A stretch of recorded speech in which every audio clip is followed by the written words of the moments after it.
நடிகர் திலகம் சிவாஜிக்கு பகரவரிசை படங்கள் பெரும்பாலும் வெற்றி படங்களாகவே அமைந்தன.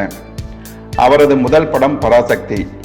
அதைத் தொடர்ந்து பணம், பச்சை விளக்கு, பழனி, பதிபக்தி, படிக்காத மேதை, படித்தால் மட்டும் போதுமா, வந்தபாசம், பலே பாண்டியா, பட்டிக்காடா பட்டணமா, பட்டிக்காட்டு பண்ணையார், பாசமலர், பாலும் பழமும், பாபு, பார்த்தால் பசி தீரும், பாவ மன்னிப்பு, பாகப்பிரிவினை, பாலாடை, புதையல், புனர்ஜென்மம், பாதுகாப்பு, பாட்டும் பரதமும், பாரத விலாஸ், பிற்காலத்தில் பந்தம், படிக்காதவன், படையப்பா ஆகியனவாகும். முதல் படம் பராசக்தி, இறுதி படம் படையப்பா என்பர்கள்.